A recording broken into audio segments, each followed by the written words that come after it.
Hello friends, welcome to another edition of Transformational Astrology. This weekend we're actually the end of the weekend, Monday afternoon. We have a very powerful new moon coming up in Libra, and it will be directly opposite Uranus. So we're going to have a very strong hit of Uranus coming up more increasingly over the weekend and then on Monday, and for the rest of the month, for that matter, onward to the 30 days of the lunar cycle.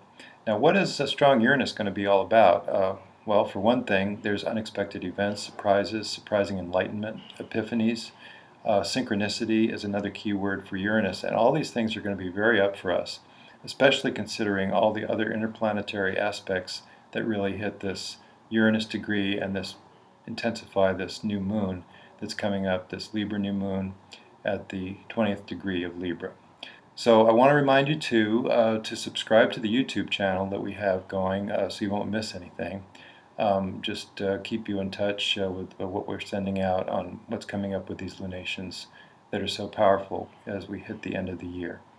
Well, here we have the chart of the new moon, and you can see that here's the moon, sun and moon at the 20th degree or 19 degrees plus of Libra, and exactly opposite we have Uranus at 18.5 degrees. So we're actually talking about less than a degree away, or excuse me, just a little bit less than a degree away as an opposition. So this brings Uranus very strongly into our consciousness at this time, into our emotional awareness, into our conscious awareness, and all the things associated with Uranus are going to be quite prevalent. We could see unexpected events. We could see unexpected events that lead us to realizations that we didn't have before, sudden epiphanies, ways of seeing different angles on what we have going in this life. And really, it really comes down to, with the outer planets, the transpersonal planets, Uranus, Neptune, and Pluto. It really comes down to recognizing that we are identically in our lower selves, in our personal selves, in our bodies, in our egos, in this physical world, and also simultaneously we are beyond that. We are in other dimensional realms where we can help each other and help ourselves. We can guide ourselves from this standpoint of the higher self. And so Uranus represents a glimpse of this higher self, this other dimensional awareness. You could call it angel guidance. You could call it tuning into what is deep within you, deep within the unconscious, and as well part of the supra consciousness of higher reality that we're all tuned into one way or another. We tune in intuitionally to this place of awareness, and Uranus helps us tune into that. So it's a very important time. It's coming up this next week is a very important time, and the next month, to start to really look at what's going on for ourselves in these realms, to tune in, to be as aware as possible. When you get that intuitional twinge, to pay attention to it. It's easy to ignore it and say, well, that's just not real, that's not rational. But rationality is only part of the story. We do have ways of knowing that go beyond rationality, and Uranus, among the other outer planets, tunes us into this outer reality, this other reality, this beyond reality, other dimensional reality. And so this is very important timing. And there's a few other things to point out, too, as well, about this chart. One is the presence of Eris so close to Uranus, with Uranus amplified. Well, Eris and Uranus together brings Uranus even further to the fore and brings in a concept of standing up for ourselves individually. So there's a way that this is a time right now, and it's triggered by the cultural situation.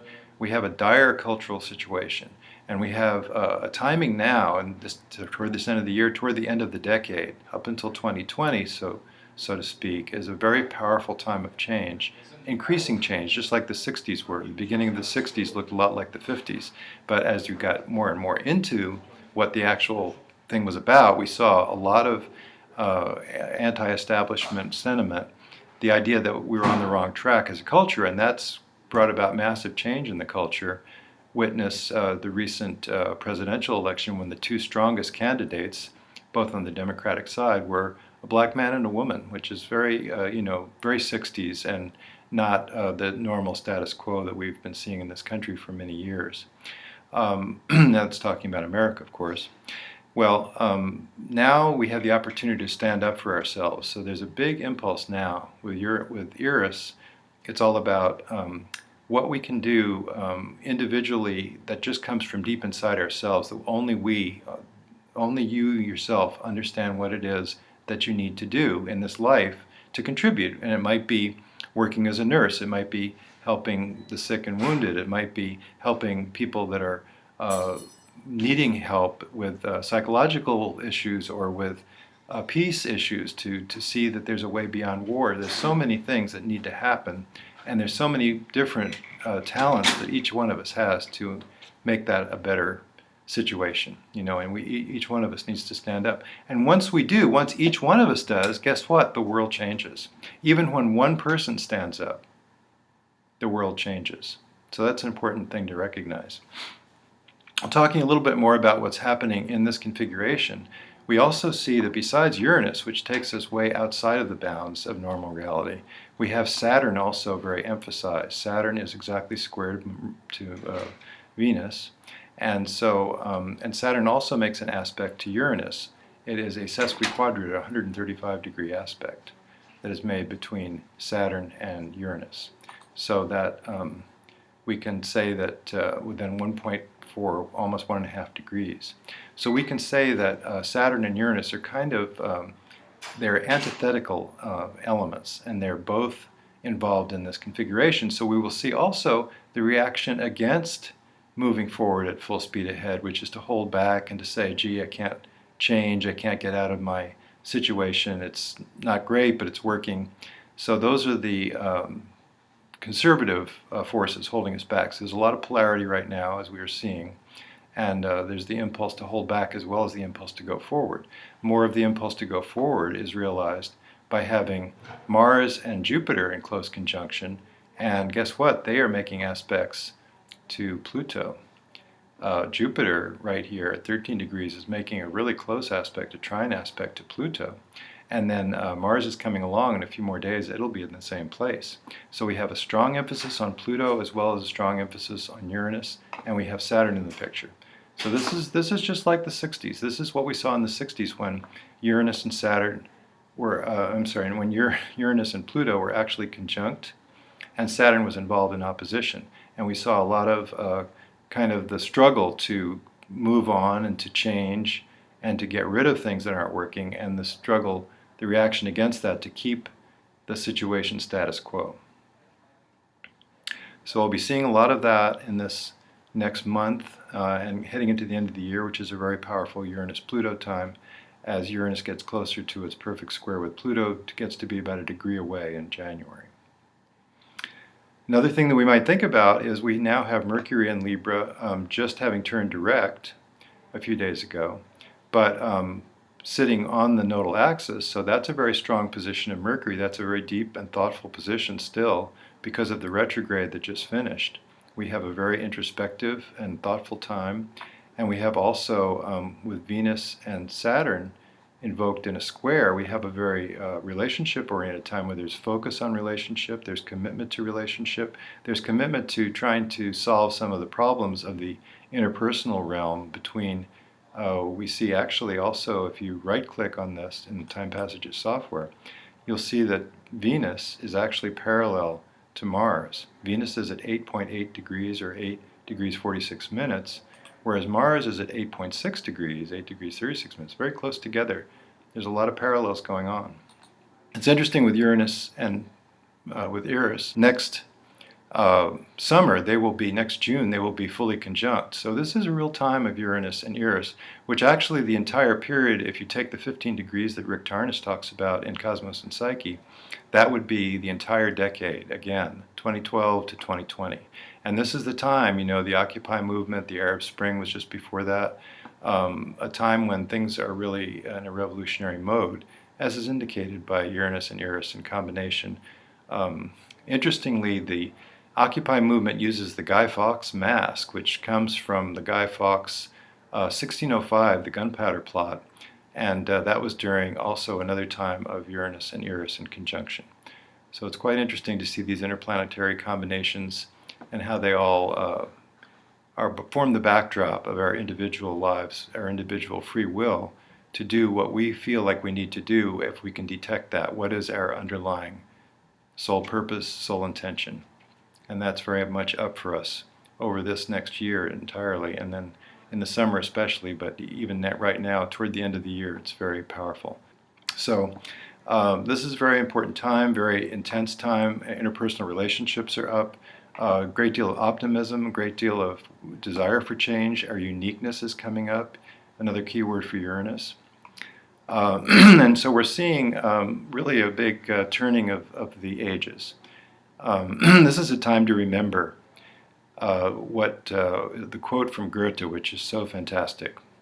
And that quote is, whatever you can do or dream you can, begin it.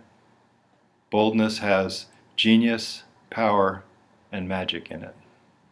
So it's a time for boldness, a time for taking our own individual point of view as indicated by Uranus and by Eris in combination, and bringing those forward in a way to really help the world and help the change that has to take place.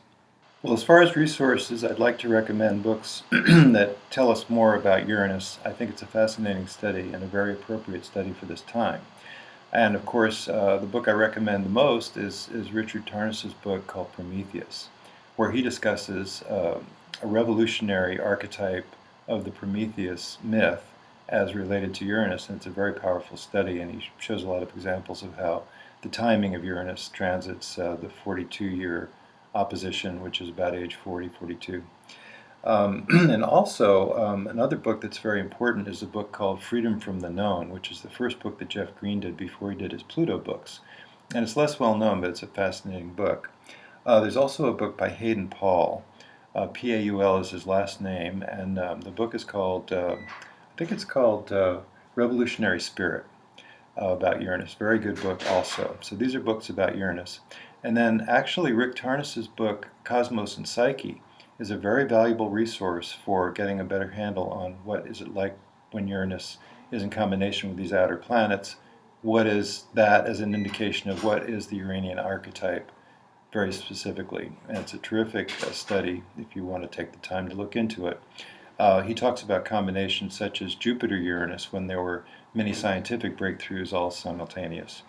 He talks about Uranus-Pluto, which is of course the hallmark of our time, the aspect that defines this decade of the turbulent teens, coming up for another pretty close hit towards the end of the year in December and January. And then also he talks about Uranus-Neptune, which, because of Neptune's power as a transpersonal archetype, spiritual archetype, has a lot to do with the foundations of religions. So very, very interesting study in Cosmos and Psyche as well. And if you're interested in hearing more, of course, we do have the TimePassages software, which is excellent on all these topics because you get really good interpretations of all these factors in your own natal chart. And then I want to recommend also the book that I wrote about Eris, which has been very well received, called Eris, well, it's called The 10th Planet, Revelations from the Astrological Eris. If you're interested in hearing more about these productions that we're doing every couple of weeks, that would be just subscribe to the YouTube channel, which is of course free and gives you these informations as we go. All right, great talking. Hope you enjoyed it, and see you in another couple of weeks.